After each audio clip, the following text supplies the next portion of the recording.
Jesteśmy zwolennikami, fanatykami niebieskiej karty. Prawda? Mam na imię Tomek, jestem z Dominiką. Dominika zajmuje się u nas prawem imigracyjnym. Pracujemy w notberg.com, wiz, legalizacja, imigracja. Dzisiaj będziemy mówić o czymś wspaniałym, fajnym, co lubimy, czyli niebieskiej karcie. Niebieska karta w nowej ustawie, która została podpisana przez pana prezydenta Andrzeja Dudę, to coś, co zauważamy, bo ona występuje w kilku miejscach. Nadano temu rozwiązaniom nowy kształt, nowe znaczenie. I dzisiaj chcę Państwu powiedzieć, jak wykorzystać tą niebieską kartę, czym może być dla Państwa, dla pracodawców, dla pracowników, czy dla osób, które zajmują się na przykład rekrutowaniem cudzoziemców do pracy w Polsce, w jaki sposób to wykorzystać. Ale zacznijmy od tego najpierw, co to jest niebieska karta, do czego może służyć, jaka jest w ogóle definicja, co to w ogóle jest. Pewnie dużo widzów się nad tym zastanawia. Niebieska karta to jest jednolite zezwolenie na pobyt i pracę dla pracowników wysoko wykwalifikowanych. Czyli musimy pamiętać o tym, że pracownik musi być wysoko wykwalifikowany. Słowo klucz. I pamiętajcie Państwo, że wysoko wykwalifikowany to nie jest uznanie subiektywne, tylko mamy konkretne zapisy, które mówią, kiedy zawód można uznać, czy też pracownika za wysoko wykwalifikowanego.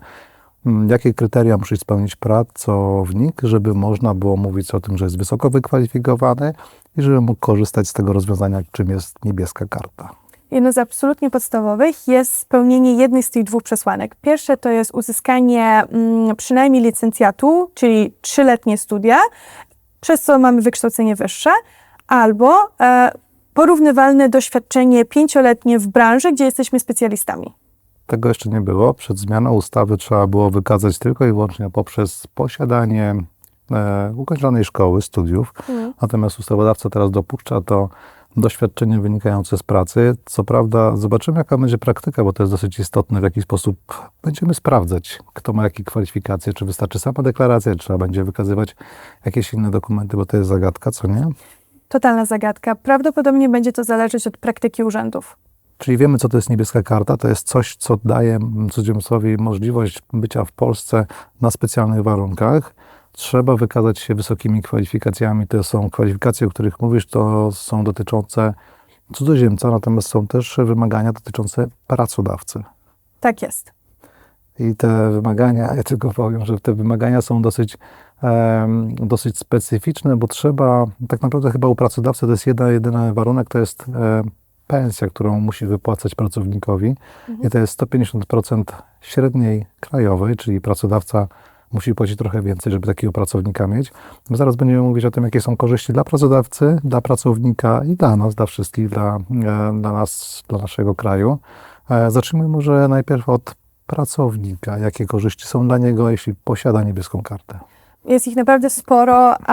Myślę, że to są rozwiązania przede wszystkim kuszące pracowników, żeby sprowadzać wysoko wykwalifikowanych pracowników, którzy będą chcieli zostać w Polsce i pracować. Jeden z tych benefitów to jest szybsza ścieżka, żeby po pierwsze dostać tą Blue Card. Druga to jest szybsza ścieżka, żeby móc później starać się o pobyt stały bądź o pobyt jako rezydent Unii Europejskiej. Kolejne benefity dotyczą też rodziny osoby, która ma Blue Card.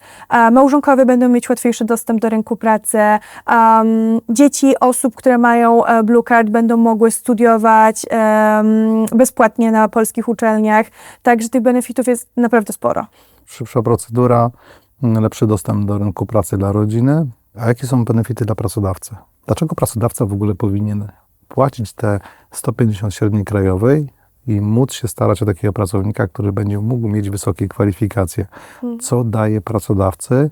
No bo tak naprawdę można by określić, że no w sumie to nic. No, pracodawca musi płacić więcej pracownikowi, żeby ten mógł wykazać się tymi wysokimi kwalifikacjami.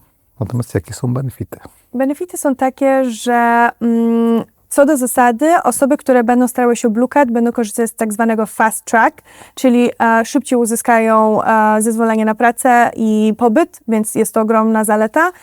Kolejne zalety to jest możliwość korzystania z mobilności długo- i krótkoterminowej dla osób, które mają Blue Card. Dzięki temu pracodawca będzie łatwiej mógł delegować pracowników poza granice w strefie Schengen.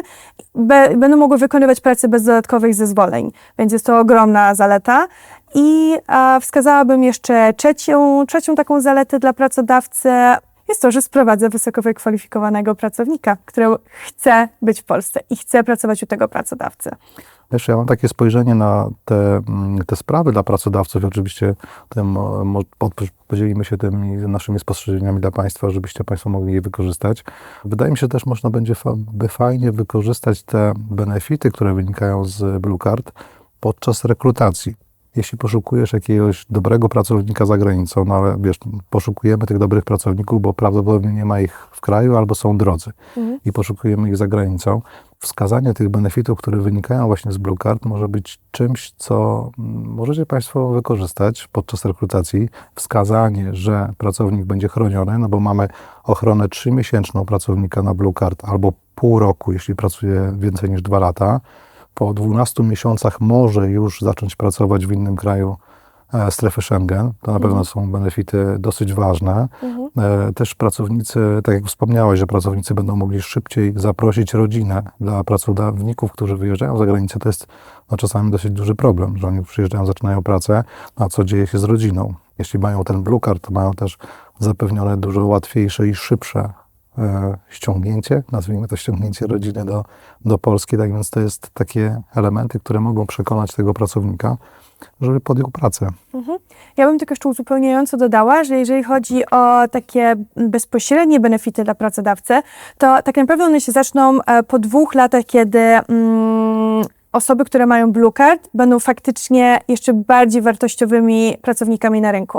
To wynika z przepisów ustawy, gdzie osoba po 2 latach posiadania Blue Card w Polsce będzie tak naprawdę miała o wiele większą swobodę niż inni pracownicy, którzy są cudzoziemcami na rynku polskim. Będą mogli zmieniać pracę, zmieniać stanowiska, zmieniać wynagrodzenie. Będzie o wiele większa swoboda dla tych właśnie pracowników. A na samym początku powiedziałem, że my jesteśmy wspólnie chyba fanami tego rozwiązania. Ono wcześniej nie było tak uwidocznione w tych przepisach, a wydaje mi się, że teraz ranga tego została podniesiona, bo też jest korzyść następna dla nas wszystkich, dla kraju. Chyba tak nagły chcemy mieć osoby o wysokich kwalifikacjach, żeby do nas przyjeżdżały do kraju, podnosiły ten nasz PKB, rosły razem z nami w siłę i tak dalej. Tak więc to rozwiązanie chyba jest korzystne dla wszystkich. Tak mi się wydaje. Owszem, zgadzam się. Ewidentnie jest to element prowadzonej polityki imigracyjnej, żeby sprowadzać i zachęcać wysoko wykwalifikowanych pracowników, żeby po prostu zostawali w Polsce na dłużej.